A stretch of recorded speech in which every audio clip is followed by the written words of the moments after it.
සුබ දවසක් ගෞරවනීය මාධ්‍යයට මම අසේර සම්පත් ජාතික පාරිපරිව නායක විපතෙන් මියගිය සියලු දෙනාට සුබ ගමන් අවතන් වූ කට්ටියගේ ජීවිත නගා සිටවන්නට ධීරිය ශක්තිය ලැබේක ප්‍රාර්ථනා කරනවා.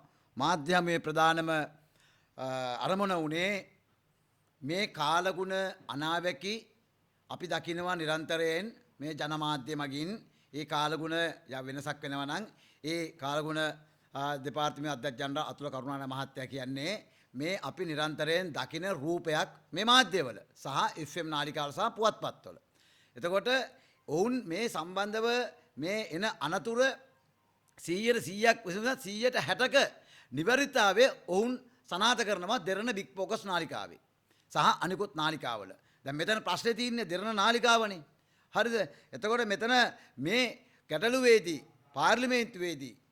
පාර්ලිමේන්තුවේදී මේ වන විට මාලිමා ආණ්ඩුවේ ඉන්න රිදී සීනුව බවට පත් වෙලා ඉන්න ලක්මාලි හේමචන්ද්‍ර මේ පාපිසි ගණයට අයත් മന്ത്രിවරිය කිසිදු හේතු කාරුකාරණා හොයලා නැතුව තමන්ගේ පක්ෂයේ එල්ලවෙන චෝදනාවලට ඒක වහගන්න නිරපරාධයේ චෝදනා කරනවා දිලිත් ජයවීර පාර්ලිමේන්තු මන්ත්‍රීවරයාට මේ 12 වෙනිදා එහෙම වර්ණ එකක් දීලා නැහැ. එහෙම දෙයක් කියලා නැහැ. මේකට වක් කියන්න ඕන දෙරණ නාලිකාව කියන්නේ. අපි අහනවා එතකොට ආරක්ෂක අමාත්‍යාංශයේ යටතේ තියෙන කාලගුණ විද්‍යා දෙපාර්තමේන්තුව කවද්ද දෙරණ නාලිකා ප්‍රධානී දිලිත් ජයවීර මිලට ගත්තේ? අපි අහනවා ඒක. එහෙමනම් දිලිත් ජයවීර මහත්තයා කාලගුණ දෙපාර්තමේන්තුව මිලට ගත්තා නම් අන්න එහෙමනම් ඔය ලක්මාලිගේ චෝදනාව සාධාරණයි. එහෙම නැතුව ආරක්ෂක අමාත්‍යාංශයේ තුයකොන්ත ආරක්ෂක ලේකම් ඒ යටතේ තියෙන ජනාධිපතිවරයාට තියෙන අමාත්‍යාංශයේ තියෙන කාලගුණ විද්‍යා දෙපාර්තමේන්තු අධ්‍යක්ෂ ජනරාල් අතුල කරුණානායකත් ඒ වගේම ආපදා කළමනායකගේ හමුදා නිලධාරිතුමත් ඇතුළු ඒ කට්ටිය වගකී සහිතව ඇවිල්ලා ඒ ප්‍රෝග්‍රෑම් එකේ මේ කතාව කියන එක 12 වෙනිදා ඒක ලක්මාලි දැකලා නැහැ. ඒ කියන්නේ ලක්මාලි කොමා වෙලා ඉඳලා තියෙන්නේ. හරිද? ඒ නිසා තමයි මේ ජනාධිපතිවරයා පවා කිව්වේ මේ පාපිස්සේ යටින්වත් ගන්න නැති කට්ටිය එක දැන් මැනවින් ඔප්පු වෙනවා. ඒ නිසා අපි ලක්මාලිට කියනවා මේ ආණ්ඩුව හැවනම් හැවේ ඔය ලක්මාලි නම් රිදී සීනුව අර පැත්තෙන් කොට්ට හච්චි අර පැත්තෙන් හැවගේ අපි වගේම ගුරු තරුව ගම්පහ ඒ වගේම සියල්ල දත් අපේ බික්කුච්චෙන් මේ කට්ටිය තමයි මේ ආණ්ඩුව බරපතල ලෙස අඩි ගාණක් මේ වෙල හාලා තියෙන්නේ. දැන් මේ ලක්මාලි හාපු හැමෙන් කාටද වක්‍රව චෝදනා කරන්නේ? මේ රටේ මාධ්‍යයට අපි දැක්කා එදා හිරු නාලිකාවට චෝදනා කරනවා නොයෙකුත් ආකාරයේ කොම්ම මේගලා ඊට පස්සේ දෙරණ නාලිකාවට චෝදනා කරනවා. හැබැයි මේ නාලිකා දෙක විතරයි මේගොල්ලන්ට මේ ප්‍රශ්නයක් තිබෙන්නේ. අනිත් නාලිකා උලක් නැහැ. ඒතර ඒ නාලිකා ඇවිල්ලා පහත්ටි දැන් විශේෂයෙන්ම ස්වර්ණවාහිනී නාලිකාව මධ්‍යස්ථ නාලිකාව.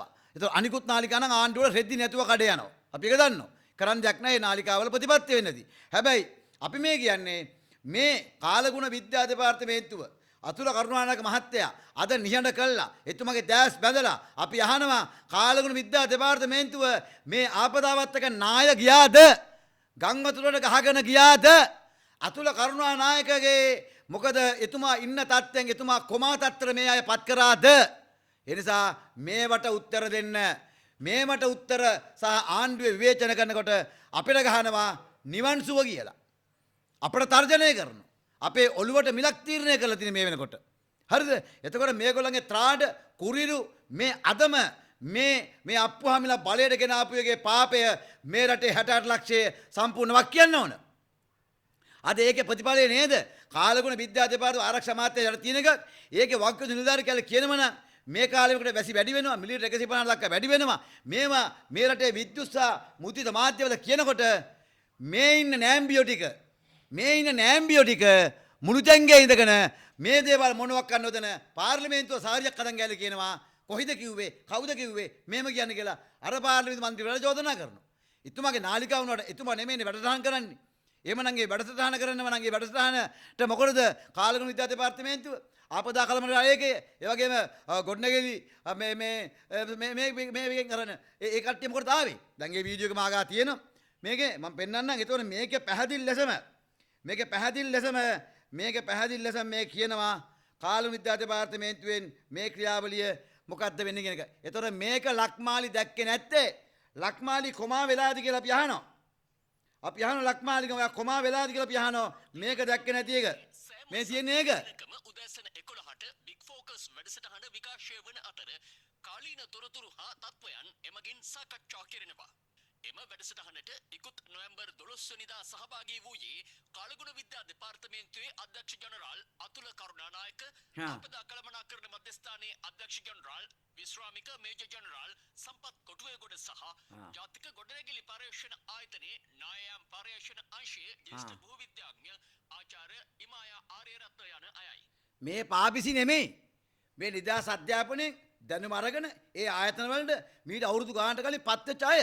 මේ අතුල මේ කරුණානායක මහත්තයා අපි දන්න කාලේ ඉඳලා මේ කාලගුණය සම්බන්ධව එතුමා ඇවිල්ලා වර්තමාන තත්ත්වය රටට කියනවා. එතුමා මේ ආණ්ඩුව ආවෙන් පස්සේ මේක විතරක් කිව්වේ නෙමෙයිනේ. දැන් මේ සියල්ල මෙයාලගේ පිටින් දාලා මේ අප්පු හැමිලා ගිහිල්ලා හොඳ සපත්තු දාලා ෂූට් දාලා තොප්පි දාලා හැට් දාලා මේගොල්ලෝ ෆොටෝ ෂූට් කරනවා මේ ව්‍යාසන වෙලාවේ. හරිද?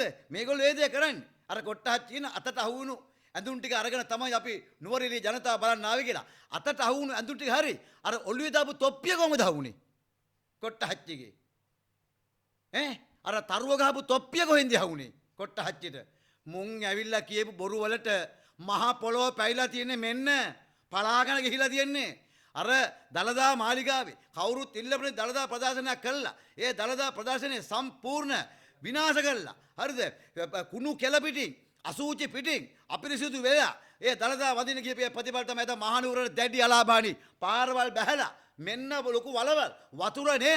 හරිද? අද සෙන්කඩගල තනි කරම එකම කුණු ගොඩක් බවට පත් වෙලා ඉවරයි මේ අප්පු හැමිලා වෙන්න බෞද්ධල වෙලා. ඒ නිසා අපි කියනවා ලක්මාලි හේමචන්දට ඔයා අවබෝධය ලබා ගන්න. කවුද ඔයාට නීතිඥකම දුන්නේ? අපි ඒකත් ප්‍රශ්න කරන්න ඕන. නීතිඥ වෘත්තියටත් නිගරු කරනවා. ඔයා මේ නොදන්න හත්තිලව් තමන්ගේ ආණ්ඩුවෙන් කඩ යන්න ගිහිල්ලා. ඒ නිසා මාලිමාවේ රිදී සීනුව අද ටකයක් බවට පත් වෙලා තියෙන්නේ. හරිද? අද ටකයක් බවට පත් වෙලා තිබෙන්නේ. ඒ නිසා ලක්මාලිට අපි කියනවා ඔයා මාධ්‍ය ළඟින් දික් කරන කලින් ඔයා මේ බඩසටහන බලන්න. එමනම් නිලධාරීන් ඉන්නේ කාගේ යටතේද? තුයගොන් ආරක්ෂක ලේකම්. කවුද ආරක්ෂක ඇමති? අපිද? දිලිත් ජයවීරද? එනිසා අපි දිලිත් මහත්තයාට කියනවා අපි දන්නෙත් නෑ ඔබතුමා කාලගුණයක මෙල්ලට ගත්ත එක. කරුණාකර අපිට කියන්න කීයකටද ගත්ත කියන එක. දැන් ඔබතුමා කාලගුණ විද්‍යාල බල මෙල්ලට ගත්තා නම් තමයි ඔබතුමා කියන විදියට එහෙනම් ඒ ප්‍රකාශ කරන්න ඕන. දැන් මේගොල්ලෝ ආරක්ෂක මාත්‍යාංශයේ යටතේ ඉන්න කාලගුණයක ඇවිල්ලා ඔබතුමාගේ වැඩසටහන කිව්වන් පස්සේ ඔබතුමාද මේක වක් කියන්න ඕන. දෙර නාලිකා බිග් පොකත පැත්ත කියන්න ඕන. කලින්දුද මේක වක් කියන්න ඕන. ඒ නිසා අපි කලින්දුට කියනවා කලින්දු අපිට කියන්න කාලගුණ විද්‍යායක කවද්ද ඔබලාගේ මාධ්‍යයට මිලට ගත්ත කියන අපි කියනවා. ඒ නිසා අනුර කුමාර ජනාධිපතිතුමනි මෙන්න මේ මෙලෝ හතරක් දැන් නැති මේ පාපිසි නෑම්බියෝ ටික කරුණාකරලා කටවල් ටික වහලා අර දැන් අතුල කරුණානායක මහත්තයා කට වහලා තියෙන්නේ කාලගුණ විද්‍යා දෙපාර්තමේන්තුව ගාන මාධ්‍යවේදීන් ඉන්නවා ගිහලා වොයිස් කට් ගන්න මාධ්‍යවේදීන්ටත් යන විදියක් නෑද? හරිද? අද කාලගුණ විද්‍යා දෙපාර්තමේන්තුව සහ මුලින්ම අද කණිකරම ඒගොල්ලෝ කටවල් වහලා මුනිමත රකින්න කියලා නියෝග දීලා අද ඒගොල්ලෝ එළියට එන්න අතරපත් වෙලා තිබෙනවා. ලැජ්ජයි. මෙහෙමද මේගොල්ලෝ හැසිරෙන්නේ? අද මිනිස්සුන්ව තාම අර රුපියල් 25000 දී ගන්න බැරුව ඉන්නවා. අද මිනිස්සු බූට් දෙයක් ගන්න විදියක් නැතුව ඉන්නවා. මිනිස්සු කොට්ට ටිකක් ගන්න බැරුව ඉන්නවා. මේ දවස් රාත් නිදා ගන්න. ඒ මිනිස්සුන් කෙමිකල් ටික ගන්න බැරුව ඉන්නවා. පෝම් එක 25000 දුන්නාට ඒ පෝම් එක කී දෙනෙක් අස්සම් කරන්න ඕනද? එහෙමනම් ඒව කඩිනම් කරන්න ඕන ළඟට යන්න ඕන ග්‍රාම සේවක.